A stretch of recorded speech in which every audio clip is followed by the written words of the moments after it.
Hello students, कैसे हैं आप सब। स्वागत है आपका हमारे चैनल एडुगॉग में। तो आज हम क्लास 11th एनसीईआरटी बुक से एक चैप्टर करेंगे। फर्स्ट चैप्टर है हॉर्नबिल बुक का the portrait of a lady और इसके ऑथर हैं खुशवंत सिंह। अगर आपने हमारे चैनल को सब्सक्राइब नहीं करा है तो बेल आइकन प्रेस करके हमारे चैनल एडुगॉग को सब्सक्राइब करें, जिससे आपको लेटेस्ट अपडेट्स मिलते रहें। तो चलिए फिर स्टार्ट करते हैं। The portrait of a lady by Khushwant Singh. तो यहाँ पर जो ऑथर है वो अपनी ग्रैंड मदर के बारे में बताते हैं कि किस तरीके से उनकी ग्रैंड मदर जो है वो काफ़ी ओल्ड वुमेन है और पिछले 20 सालों से वो उनको इसी तरीके से देखते हैं, ओल्ड एंड रिंकल्ड, यानी बुजुर्ग, और उनके फेस पर काफ़ी ज़्यादा रिंकल्स हैं। अब कुछ लोग कहते हैं कि आपकी ग्रैंड मदर जो थी वो बहुत टाइम पहले यंग और प्रिटी थी और उनका हस्बैंड भी था, लेकिन ऑथर इस बात को नहीं मानता। वो कहता है it is very hard to believe, क्योंकि पिछले 20 सालों से मैं उनको इसी तरीके से देख रहा हूँ। वो ओल्ड है और उनके फेस पर काफ़ी रिंकल्स हैं। ग्रैंडफादर का पोर्ट्रेट जो होता है एज अ मतलब बहुत बड़ी सी जो फोटो फ्रेम होती है वो मेंटल पीस पर above the mental peace drawing room में लटकी हुई है। और ग्रैंडफादर का कैरेक्टर स्केच वो कैसे बताते हैं कि वो बहुत बड़ी सी पगड़ी पहनते थे, लूज फिटिंग क्लोथ्स, उनकी लंबी सफ़ेद दाढ़ी थी, चेस्ट तक आती थी, और वो कम से कम 100 ईयर्स के दिखते थे। और उनको देखकर ऐसा नहीं लगता था कि उनके वाइफ और बच्चे हों, लेकिन ऐसा लगता था कि बहुत सारे पोते पोतियाँ हों। And as for my grandmother, और ऑथर को लगता था मेरी ग्रैंड मदर यंग और प्रिटी, और ये थॉट उनको काफ़ी ज़्यादा रिवॉल्टिंग लगता था। तो शी ऑफन टोल्ड अस, और ग्रैंड मदर के साथ ऑथर जब भी बैठते थे तो ग्रैंड मदर बताया करती थी, उनसे बातें करा करती थी कि हम लोग बचपन में किस तरीके के गेम्स खेला करते थे। लेकिन ये सब सुनने के बावजूद भी जो ऑथर हैं खुशवंत सिंह, उनको ये थॉट मतलब कभी आता ही नहीं था कि कभी उनकी ग्रैंड मदर यंग थी और प्रिटी थी। उन्हें हमेशा ये लगता था कि मैं तो हमेशा उनको ओल्ड और रिंकल्ड ही देखता हूँ। तो जब भी ग्रैंड मदर अपनी पुरानी टाइम की बात करा करती ऑथर के सामने, ऑथर इसे बहुत ही ज़्यादा स्ट्रेंज मानता। और अब वो नेक्स्ट पैराग्राफ में खुशवंत सिंह जो हैं अपनी ग्रैंड मदर का एक कैरेक्टर स्केच हमारे सामने डिस्प्ले कर रहे हैं। That she had always been short and fat, slightly bent. वो शॉर्ट थी हाइट में, फैट थी और थोड़ी सी झुकी हुई, क्योंकि जो बुजुर्ग होते हैं तो वो एकदम स्ट्रेट तो रहते नहीं हैं, धीरे धीरे करके एज के हिसाब से उनकी कमर जो है वो झुक जाती है, और फेस पर काफ़ी ज़्यादा रिंकल्स थे। और इसी वजह से ऑथर ये कहते हैं कि she is old, terribly old, और वो बहुत उससे ज़्यादा बूढ़ी और वो नहीं हो सकती। She could never have been pretty but she was always beautiful. अब वो प्रिटी थी, यंग थी, ये तो नहीं पता, लेकिन ऑथर कहते हैं कि मुझे ये सब नहीं पता कि वो कब यंग थी और कब प्रिटी, लेकिन वो बहुत खूबसूरत है। पूरे घर में वो स्पॉटलेस वाइट कलर के कपड़े पहनती हैं। वाइट इसीलिए भी क्योंकि एक तो उनके हस्बैंड नहीं है, और दूसरी बात एक हाथ उनका हमेशा कमर पे रहता है और दूसरे हाथ से वो माला रखती हैं अपने हाथ में, और कंटिन्यूसली वो प्रेयर करती रहती हैं। उनका फेस कैसा है? उनका फेस काफ़ी पेल है और उनके फेस पर सिल्वर लॉक्स यानी उनके जो बाल हैं वो भी सफ़ेद हैं। तो उनके बालों को ऑथर ने सिल्वर लॉक्स से कंपेयर करा। लॉक्स यहाँ पर तालों के लिए यूज़ नहीं करा है। लॉक्स यानी ये जो लटे होती हैं, हमारे बाल होते हैं, जो छोटे छोटे बाल चेहरे पर आ जाते हैं, तो इनके सफ़ेद हो चुके थे बाल, तो इनके सफ़ेद बाल जो थे वो चेहरे पर आ जाते थे। और इनका फेस कैसा था? पेल एंड पकड़। और इनके लिप्स कैसे थे? लिप्स इनके हमेशा मूव करते रहते थे प्रेयर्स में, यानी वो हमेशा कुछ ना कुछ प्रेयर्स बोलती रहती थी और माला जपती रहती थी। And she was very very beautiful, क्योंकि ऑथर उनको कहते हैं वो बहुत ब्यूटिफुल हैं। और वो कंपैरिजन करते अपनी ग्रैंड मदर का। यहाँ पर सिमिली यूज़ करी गई है, फिगर ऑफ स्पीच सिमिली का यूज़ करा है। अपनी ग्रैंड मदर को कंपेयर करा है winter landscape in the mountains, यानी an expanse of pure white serenity breathing peace and contentment. यानी वो देखो, वाइट कलर किसका सिंबल होता है? शांति का, प्योरिटी का। तो यहाँ पर वो पूरा वाइट कलर का पहनती हैं कपड़े, और वो बताते हैं ऑथर कि मेरी जो ग्रैंड मदर हैं अब वो अपने लास्ट लैप पर हैं, मतलब अपने आखिरी पड़ाव पर हैं, और वो बहुत शांत और बहुत ज़्यादा सेटिस्फाइड हैं। अब उनकी ग्रैंड मदर और ये जो ऑथर हैं वो बहुत अच्छे दोस्त हुआ करते थे, यानी उनकी अच्छा एक कम्युनिकेशन था। और पेरेंट्स जब शहर चले गए थे ऑथर के, तो ग्रैंड मदर के पास ही अपने बेटे को छोड़ गए थे। तो खुशवंत सिंह अपनी ग्रैंड मदर के पास रहा करते थे और सुबह सुबह ग्रैंड मदर ही उनकी सारी रिस्पॉन्सिबिलिटीज़ पूरी करती थी। उनको सुबह जल्दी जगाना, स्कूल के लिए छोड़ना, मॉर्निंग प्रेयर्स गाती थी, आरती वगैरह गाती थी और वो लगातार गाया करती थी। तो ऑथर बहुत मंत्रमुग्ध होकर उनको सुना करते थे। ऑथर को वो आरती और भजन याद नहीं करने थे, पर ऑथर को अपनी दादी की आवाज़ बहुत अच्छी लगती थी, इस वजह से वो सुनते थे। फिर वो जल्दी से वुडन स्लेट जो है वो उनकी रेडी कर देती थी और ऑलरेडी उसको वॉश करके प्लास्टर करके रखती थी। साथ में एक इंक पॉट, एक रेड पेन और उसको एक बंडल में बांधकर हाथ में दे दिया करती थी। और ब्रेकफास्ट खिलाती थी क्या, एक थिक स्टेल चपाती, मतलब मोटी और बासी चपाती, लिटिल बटर और शुगर। देखिए बासी चपाती से आप ये मत सोचिएगा कि दादी ऐसे बासा खाना क्यों खिलाती हैं। बासी चपाती बहुत अच्छी होती है सेहत के लिए। तो वो स्टेल चपाती देती थी, थोड़ा सा बटर और शुगर, और फिर वो लोग स्कूल जाया करते थे। तो दादी जो थी वो ऑथर को स्कूल छोड़ने जाया करती थी साथ में, और उस अपने साथ वो और भी बासी चपाती कैरी करती थी और जो भी रास्ते में डॉग्स वगैरह दिखते थे उनको ये लोग देते हुए जाया करते। ग्रैंड मदर हमेशा स्कूल जाया करती थी इनके साथ, क्योंकि स्कूल के बगल में ही टेम्पल था और यहाँ पर प्रीस्ट जो होते थे वो बरामदा में बच्चों को अल्फ़ाबेट्स और मॉर्निंग प्रेयर सिखाते थे। रो में उनको बैठा दिया करते थे और अल्फ़ाबेट्स वगैरह, प्रेयर्स वगैरह बच्चे उनके पीछे पीछे गाया करते। और ग्रैंड मदर टेम्पल के अंदर बैठकर स्क्रिप्चर्स पढ़ती। आपको पता होगा हिंदू स्क्रिप्चर्स हमारे होते हैं, भगवत गीता हो गई, रामचरितमानस हो गई, रामायण हो गई, ये सब वो पढ़ा करती थी। अब जब दोनों का काम पूरा हो जाता था वो लोग साथ में ही घर वापस आया करते थे और इस बार जो विलेज डॉग्स होते थे वो उनको टेम्पल के दरवाजे पर मिल जाया करते थे और एक साथ में घर जाया करते थे। एक दूसरे से डॉग्स जो थे वो फाइट करते थे, चपातीज जो ये लोग फेंका करते थे उसके लिए।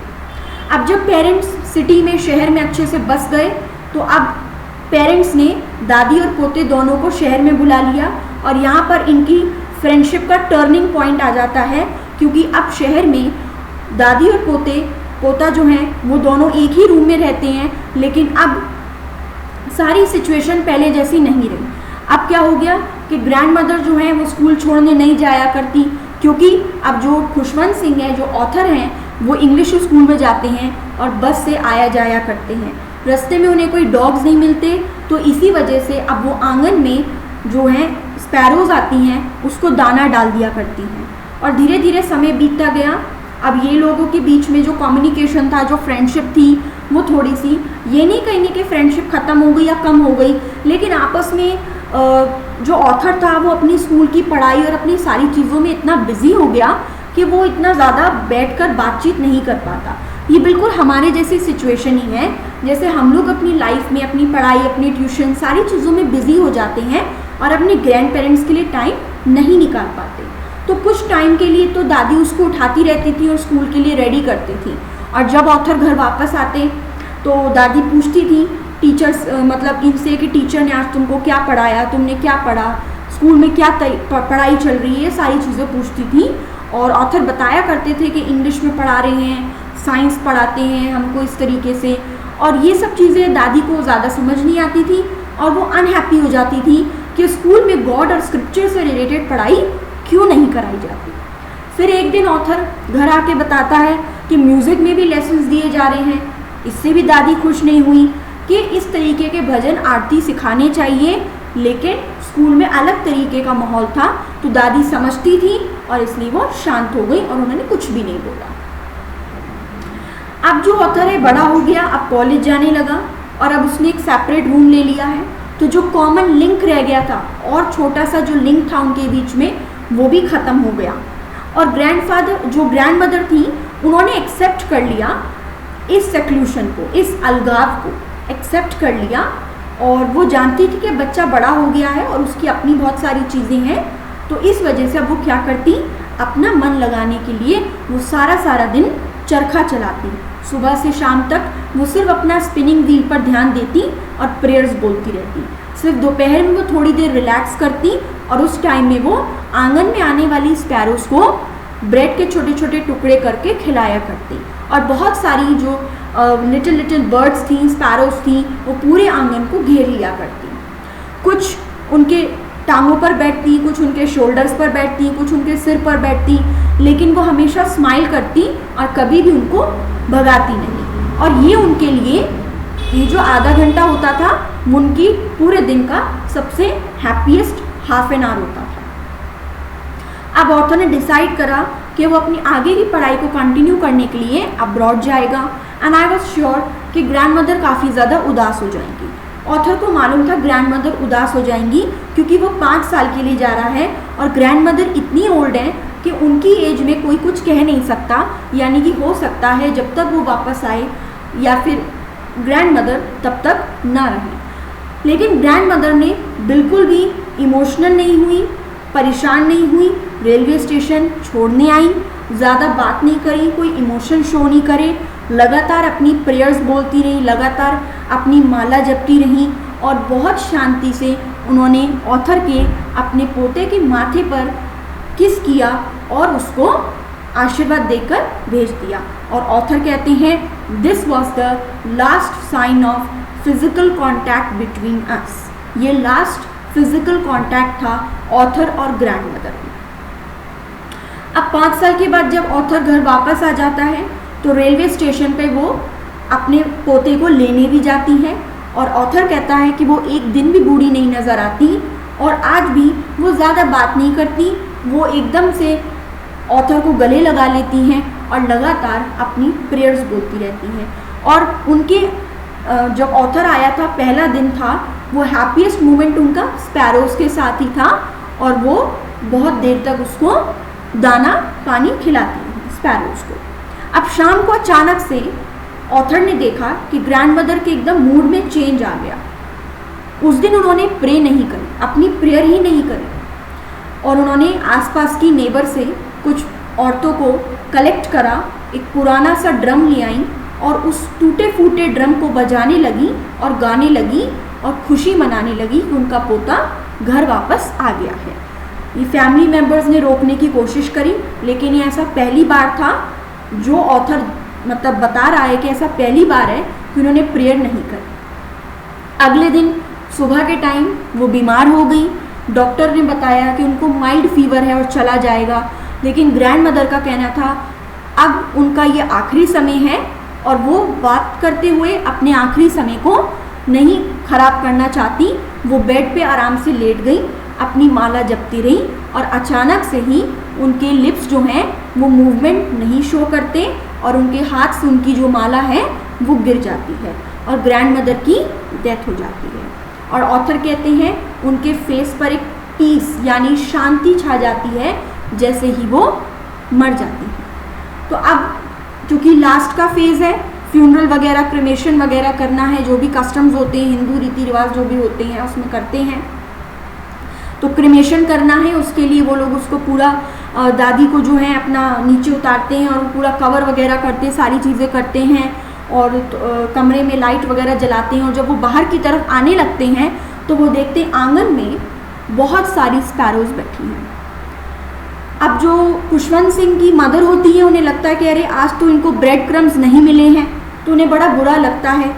तो वो छोटे छोटे ब्रेड के क्रम्स लेकर आ जाती हैं, छोटे छोटे ब्रेड के टुकड़े जो हैं वो उन स्पैरोज को डाल देती हैं, लेकिन स्पैरोज उन पर ज़रा सा भी ध्यान नहीं देते। और जब ये लोग ले जाते हैं क्रिमेशन के लिए तो वो जो बर्ड्स होती हैं वो भी उड़ जाती हैं और अगले दिन जो स्वीपर होता है वो उन ब्रेड क्रम्स को इकट्ठा करके डस्टबिन में फेंक देता है, क्योंकि वो जो स्पैरोज होती हैं उनको ग्रैंड मदर से मतलब एक लगाव होता है, अटैचमेंट होता है, वो ब्रेड क्रम्स के लिए नहीं आई थी। इसी के साथ ये जो हमारा चैप्टर है the portrait of a lady by Khushwant Singh, ये उन्होंने एक अपनी दादी और अपना जो है रिलेशनशिप यहाँ पर बताया है और बहुत ही ब्यूटीफुली उन्होंने इस चैप्टर को लिखा और अच्छे से बताया है कि किस तरीके से हम अपने ग्रैंड पेरेंट्स के साथ रिलेशनशिप शेयर करते हैं। तो आई होप आपको एक्सप्लेनेशन अच्छा लगा होगा। फिर भी कोई डाउट रहे तो आप हमें कमेंट सेक्शन में बता सकते हैं। नेक्स्ट वीडियो में हम मिलते हैं इसी तरीके के कुछ कंटेंट के साथ। चैनल को लाइक शेयर सब्सक्राइब करना मत भूलिएगा, बेल आइकन ज़रूर प्रेस करिएगा जिससे कि आपको लेटेस्ट अपडेट्स मिलते रहें। Till then take care, bye.